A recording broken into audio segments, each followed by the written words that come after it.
طاب يومكم جميعا وشكرا لكم على انضمامكم إلينا في هذه الجلسة.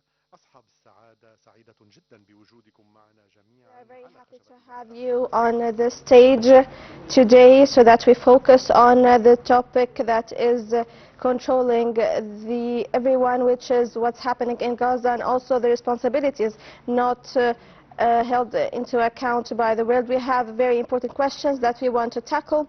Also, 2 months passed since the ceasefire took place, and also we have in this session a very crucial point regarding the last 2 months, not only them but also what could happen in the future. No need to think, but we have to remind ourselves of the cost of the war that was very hard, and also the lives we have lost. 70,000 people killed, and 2 million people, their lives were devastated, and also the regional system has transformed completely, and the echo of the violence is spreading even in this peaceful city, the Doha, the capital of Qatar, that also felt these influences of the actions and situation took place. Right that the ceasefire has took place in Gaza, but also we still have to know more about the conflict, and I would like to say and point out to a very positive point that happened here.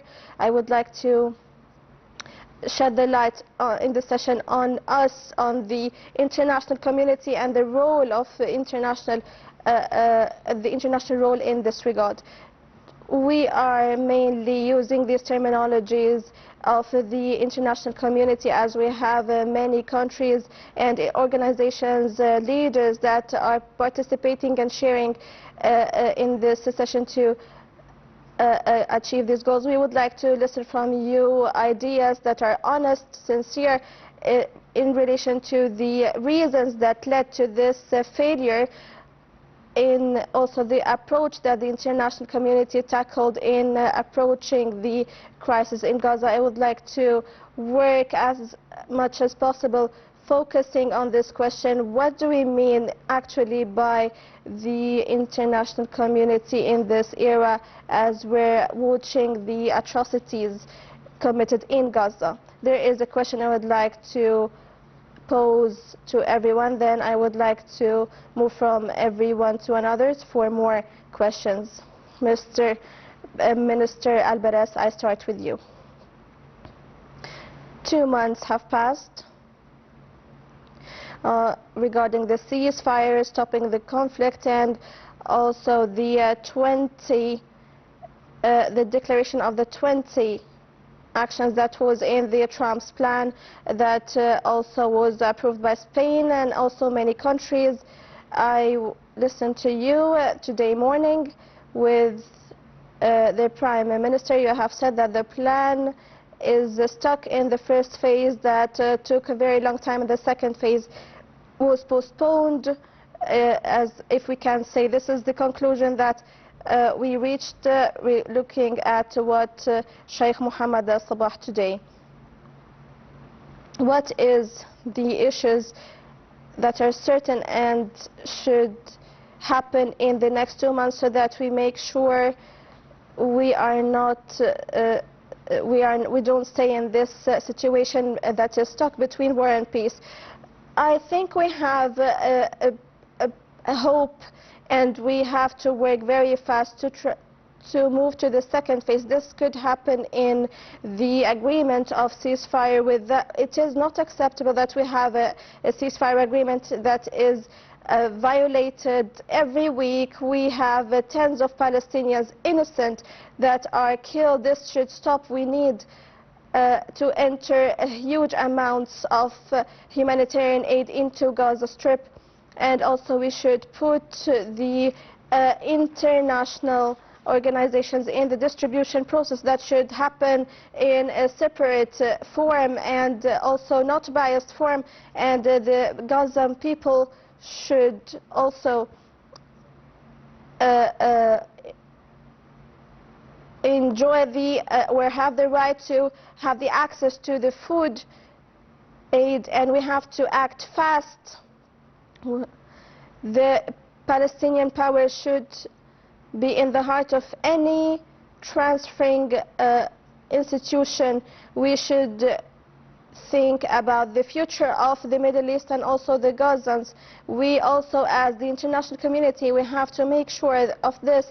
We have to make sure that we send the Palestinian government, international community, to be in the heart of this process. And also regarding the process of the reconstruction, we focus on Gaza as the war is still ongoing in Gaza, and we have to not forget the West Bank. We have to make sure that the violence of settlers stops, and we continue enabling and empowering the Palestinian government, as the financial failure is a true crisis to the Palestinian people and to the Middle East. Thank you so much for the tie between linking the West Bank and Gaza.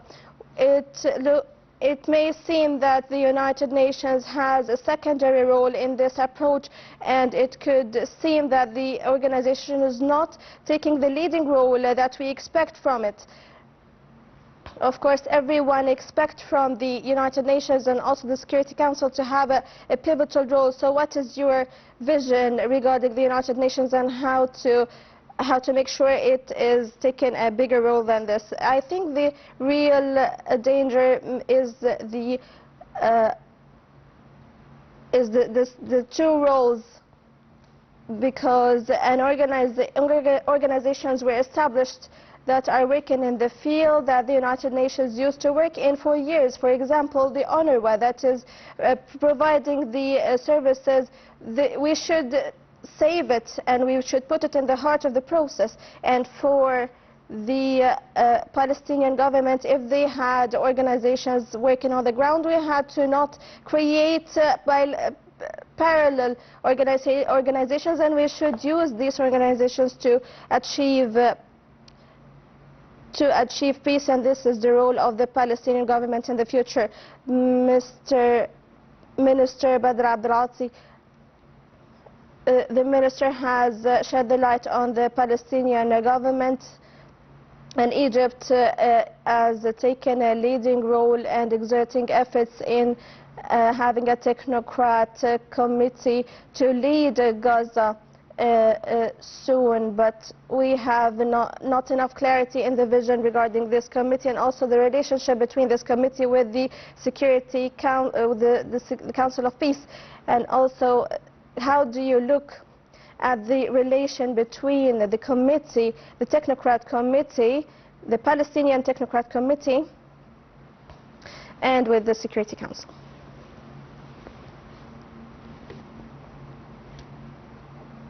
First of all, I would like to support what my very close friend has mentioned regarding that we have empowered the peace agreement as soon as possible, so that we move to the second phase in the peace agreement of Donald Trump. And also my friend has mentioned also that we have to enter more humanitarian and medical aid into Gaza Strip with huge amounts, and we start preparing the reconstruction plan as winter has came, and the Palestinian population is suffering. Nothing is left in Gaza because of the massive destruction committed by Israel. Regarding your question regarding the 2803 law by the United Nations, there are 3 transferring councils: the Security Council, also the power of this international stability. Regarding to the Palestinian committee that is executive and leading, I would like to also focus on the transferring nature of these capabilities and delegating them as the Security Council in the 31st of December 20. We are waiting the establishment of this council, and also the information of the delegation that this council will be in charge of, as we see that this delegation will regard the security and ensuring more financial aid and reconstruction of Gaza, also in addition to following and the supervision of this financial process and how is it spent, also the power of stability, international stability. We have to spread this force on the ground as soon as possible. There is also the Israeli side that is violating the ceasefire agreement every day and saying that the other party is violating this regardless the supervision. We need international community, what is called the yellow line, so that these forces make sure that everyone is respecting and abiding by this agreement. From our point of view, we think that this force should work in saving peace and not violating peace. This is very important. And moving to the third authority, I'm talking about the Palestinian Technical Committee or the Technocrat Committee. This is very important for Palestinians. They should lead their issues by themselves and they be enabled to do so. And this authority should take care of the daily life of people and services, also applying the law. And also doing the policy roles and medical roles and other roles related to the necessary services to Palestinian people. All these services should be provided by this committee, the Technocrat Committee,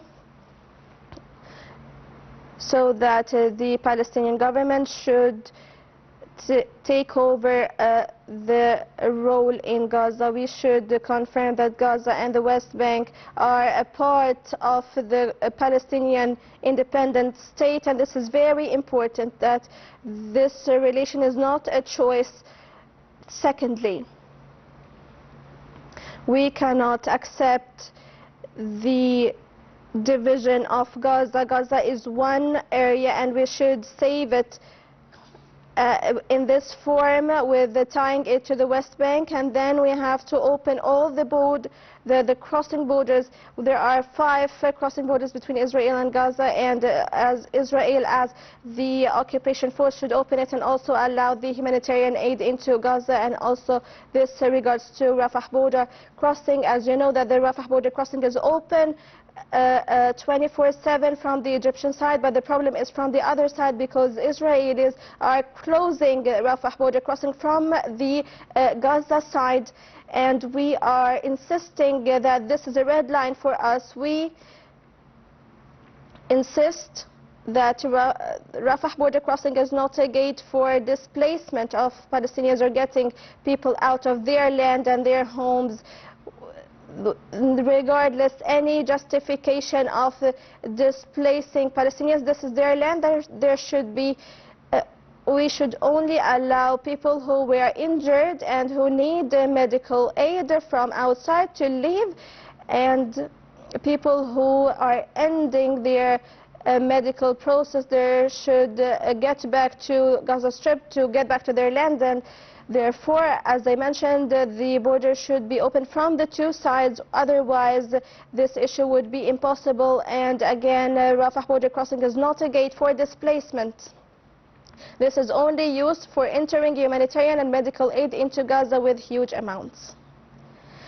Mr. Minister, I do not disagree with you in anything that you have mentioned, but of course you have tackled the Rafah border crossing and also the needs, the humanitarian needs, and what you expect from Israel. But allow me to ask you about the role of Egypt. We have noticed historically that Israel is mainly has a direction to leave the responsibility of Gaza to you, but Egypt always insists on Israel as the occupying force and in charge of having a lead to lead everything in Gaza. But everything changed dramatically in the last 2 years, and no doubt that this is of course a burden on Cairo. This is the role that you should look at instead of isolating yourself than the facts happening in Gaza. But you should also should look forward to a more strict and powerful role in Gaza that shows everyone that you should not that you are not in the position of foreseeing the situation. It should be more strict. What is the practical form of this in this also the technocrat committee role? As you know that there are 2 points in Trump's agreement of peace,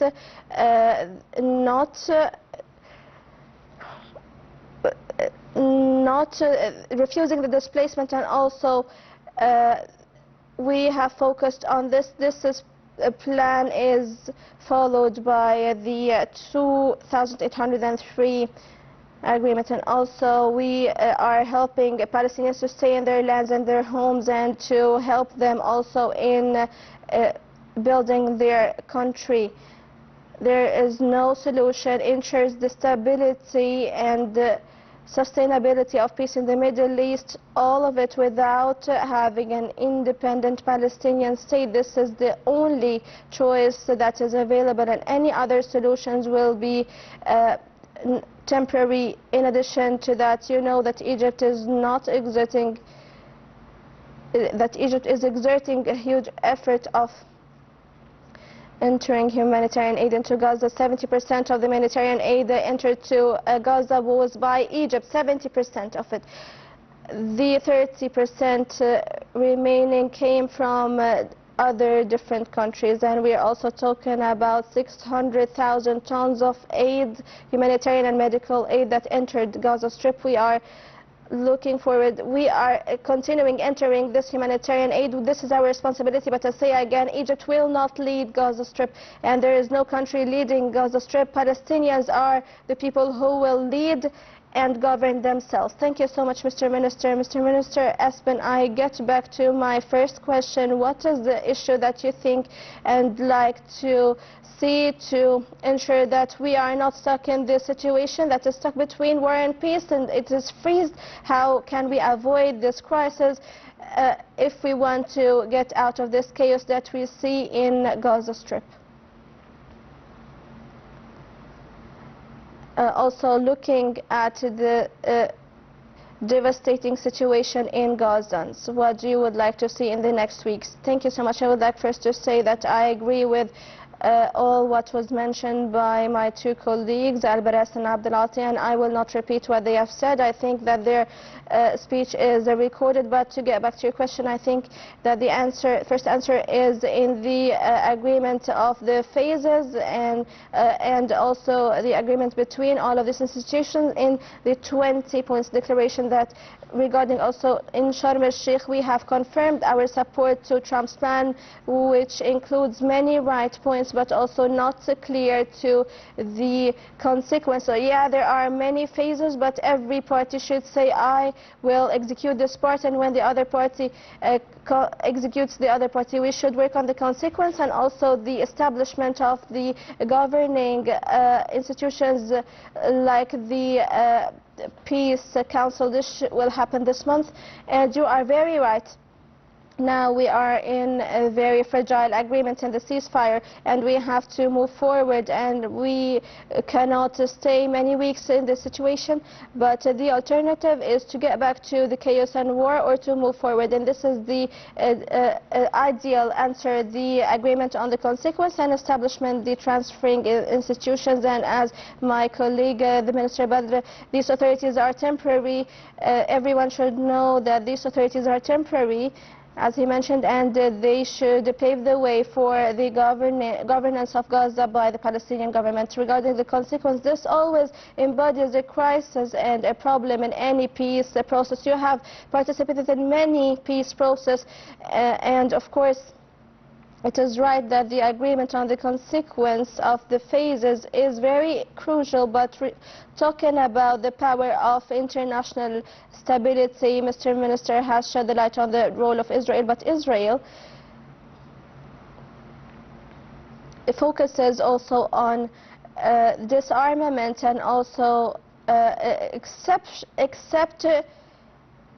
how can we achieve this part and also ensure the stability? Who wants, which country will delegate its forces to go into a place that is full of that has the situation we have Israel, which requires the disarmament? How can this be achieved? What is the consequence of these phases? 1 week ago, I met the foreign minister of an Islamic big country, and this country, of course, committed many and exerted many efforts, but also he was wondering about the delegation and the laws of. So the required answer is not clear. So are the members of this force will go into the channels and fight Hamas? Are they going to cooperate with the temporary Palestinian government? Is Hamas going to disarm voluntarily? The movement said that they are ready to do so the moment the Palestinian institution will be established. This also concerning the consequence, we cannot. Any institution will also disarm unwillingly, and there should be more understanding, and I think that this issue should be Palestinian, and it's hard to convince others with this, but this is one of the questions that we should clarify very quickly so that we can move forward regarding the force of stability. This will be regarding the Security Council, and this is its role to make sure that it's moving forward, and also the main parties are in charge of this to also make sure that the transferring institutions and also in Egypt they are ready to interfere when the hour comes. And also I have another question. This has been described as, this plan was described as it is the American peace agreement, and every person of you had a role in this meeting that took place in Sharm el-Sheikh. Mr. Prime Minister, I would like to ask you, is this agreement that is considered American is a challenge in itself regarding moving forward and it being accepted by the international side and on an international level, or do you think that this burden of America is what's enough to surpass the first two phases? My answer to you is as follows. Yes, it is an American agreement. This is good because the President Trump can use a strict tone with Netanyahu so that he accepts this plan, but José Manuel and me supported this plan, but the players, the main players in this process from the allying countries like Spain, Norway and other countries, all of us supported this initiative. That is very important to apply the components of this plan or its points. So before, a few months ago, before the ceasefire, we have analyzed many other points in this plan, if it could be better or if it could have included many details regarding the time frame, but it was better than anything proposed on the table that could be applied.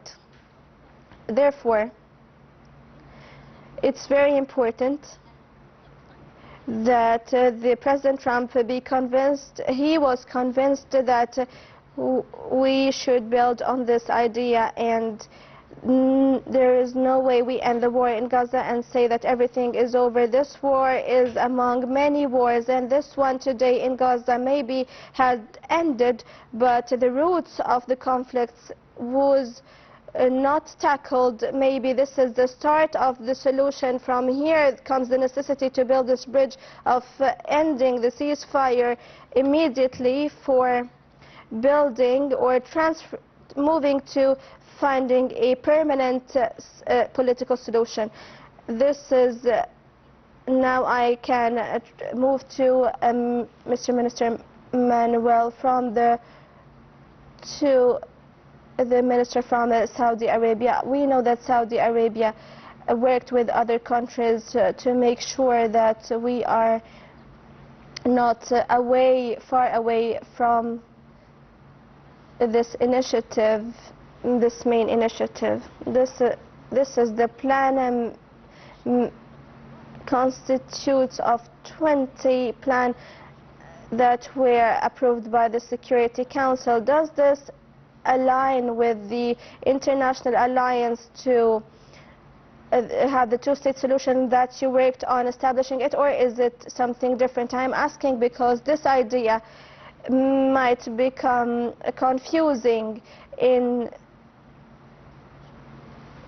Thank you so much, Comfort. Allow me to greet Qatar for this forum that shows the role of Qatar in the security and stability, not only in our region but also worldwide. I would like to thank you so much for this question, and I would like to thank the international community for its work. I would like to correct for you one thing. This international alliance for the two-state solution is an idea that was out after many diplomatic efforts exerted. So Spain had paved the way, and the international alliance between Saudi Arabia and the European Union and Norway, this is an alliance that Saudi Arabia is participating in, and so it is a partnership. The Saudi Arabia is participating as the president of the International Islamic Conference. This is a partnership idea, so everyone agrees that the solution, the two-state solution, is the only solution. If there is other question on the table, it is how to apply and achieve this solution. You asked me how is this aligned with the peace agreement that's constituting of 20 articles. My answer is yes, because this plan is also a plan that Indonesia, Pakistan, Saudi Arabia has worked on, also Jordan, Turkey and other countries. And these countries are the ones who have influenced this plan and constituted it with the United States of America. It's very good that the United States is abiding by this plan, and we know that the diplomacy is the best. This is the best way of diplomacy and the best way to ensure the application of it, and this gets us back to the international alliance and the effort exerted in it. And if we notice that this plan, the 20 Declaration 20 Article Plan, it also talks about the rights of Palestinians to decide their rights and fate, and also it aligns with the international community. We hope in the future that I would like to get back to my say that I agree with everyone who talked before me in their opinion, but what's more important to me is that we respect this plan, the plan of peace, and also anyone who wants to get away from this plan we should confront him and avoid the process of the reformation, and also we have to redefine this process. And regarding the consequence, what's more important? Is it a consequence or is it the application? We should remind ourselves that Gaza is not a case by itself alone, but it is tied to the Palestinian conflict, and it is not isolated. And if we talk about security and the suffering in transferring from a phase to another, we cannot do this in the absence of the end goal, which is the security for everyone and the emerging and the regional completion, and this is a solution for the Palestinian question. If we do not think about this, so there is any plan in the world that will allow us to avoid more escalation in solving this solution. Also, I have a question. You say that the United States of America wants to So any party that would be an obstacle to this collective agreement, this is what you meant. There is a very important point that I have mentioned, is not redefine, re-agree on what we have already agreed on and what was agreed by and announced by the Security Council and welcomed by all parties. So we cannot move backwards and redefine what we mean by the disarmament, the ceasefire, and the process led by Palestinian parties and the unity of the West Bank and Gaza. And the goal is the right of Palestinians.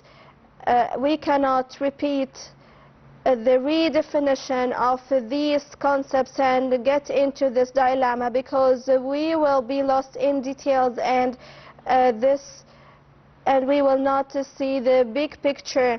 I would like to say we have witnessed this film before, and we have watched this series because the last episode was devastating in Gaza, but let us not forget that we have witnessed before wars in Gaza, and then a commitment by the international family and also humanitarian aid. Then we forget everything and then we repeat it all again. Every cycle of violence. The main idea here is as follows: if we do not ensure the security of Palestinians and their ambitions on the ground, nobody will enjoy peace. This includes Israel, every country in the world, and the region. Espen, I know that you want to comment on this issue, and I have a question for you, for all of you, which is, what do we mean when we talk about the linkage between Gaza and the West Bank? I would love to hear a clarification regarding this. What Dr. Manan Radwan has said is very crucial. There is a plan constitutes of 20 articles. Every article is important in this plan, and it is complementary, and we have agreed on it. It was agreed by the Security Council and leading figures in Sharm el-Sheikh who have said that this plan will be accredited and approved, and there are 4 countries that ensure this. It is very important that we apply all these points and articles, because there are some parties that want to take parts of this, to divide this agreement, and some people say, I would like 7 points from 20, but this is not acceptable. We cannot accept this, and I really want to agree on what was mentioned by Mrs. Minister, and the Article 19 in this plan is what points out to the long-term phase, which is very clear, this point, the point 19.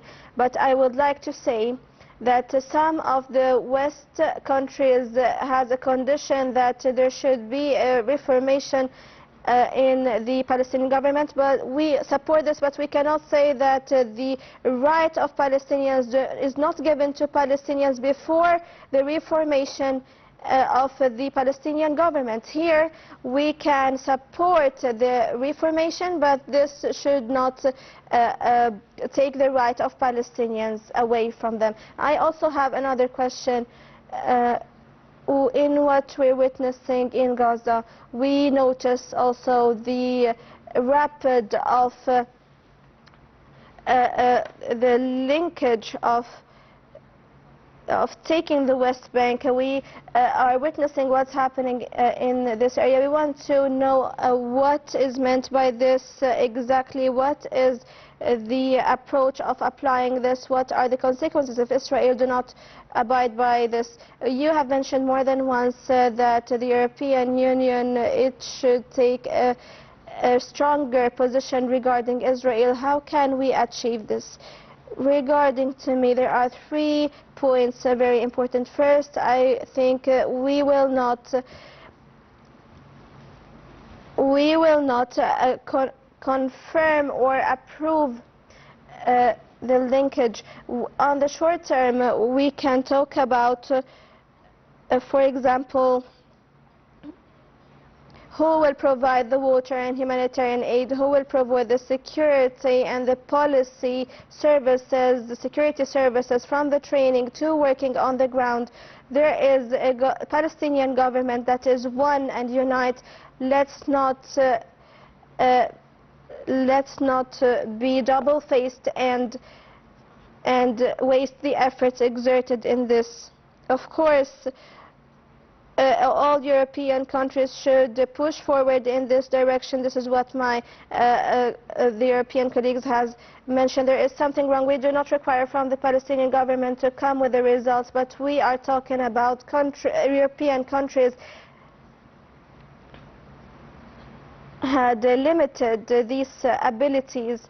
We see how Israel had took the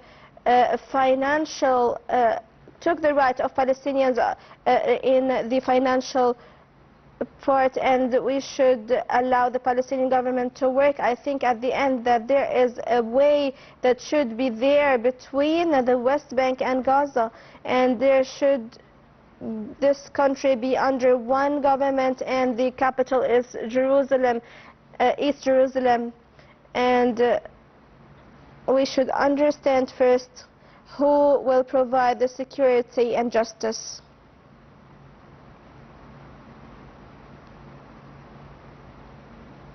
Once again,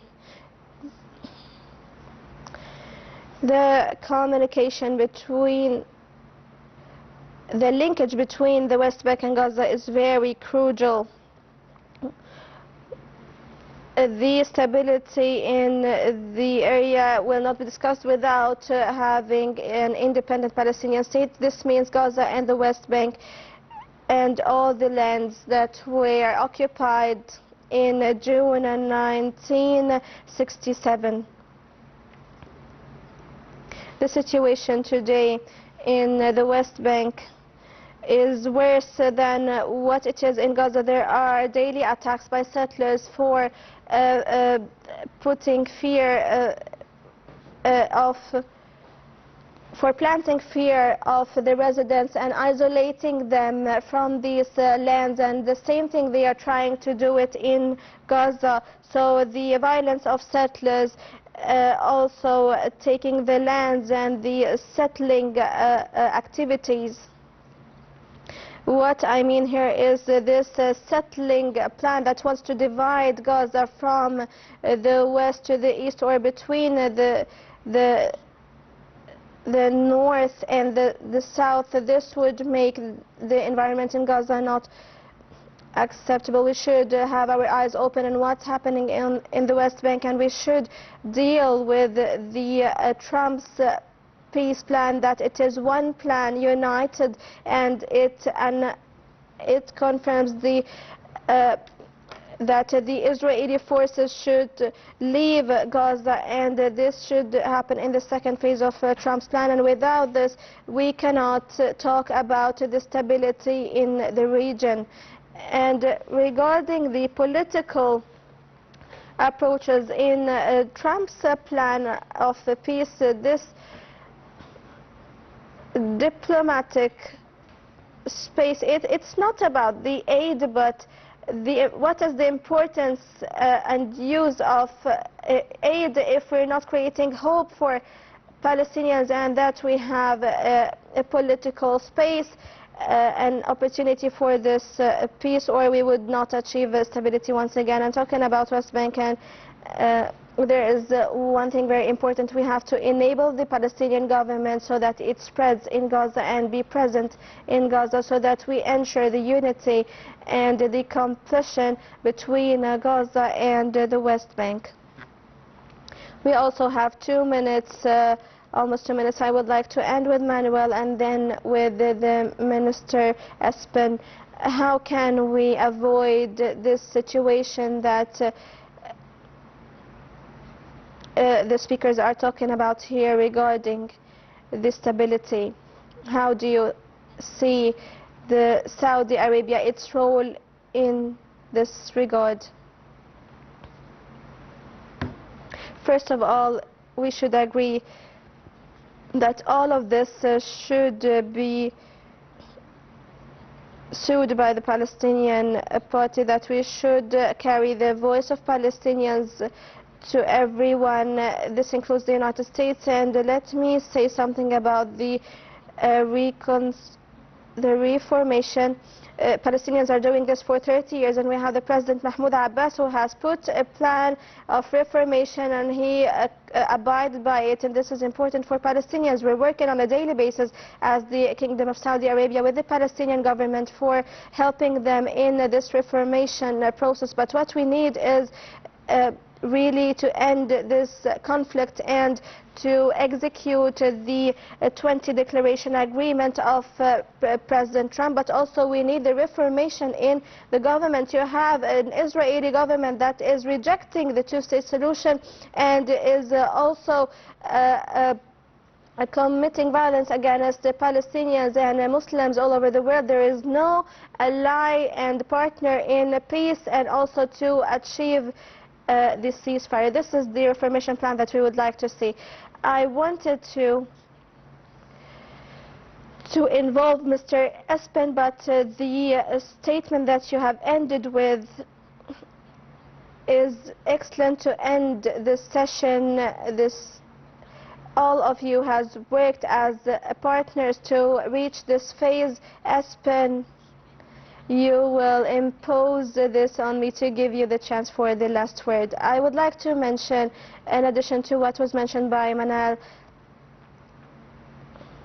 we should take away the right from Israel that it has enjoyed. They have a voice, but they don't have the right to practice this right in this regard.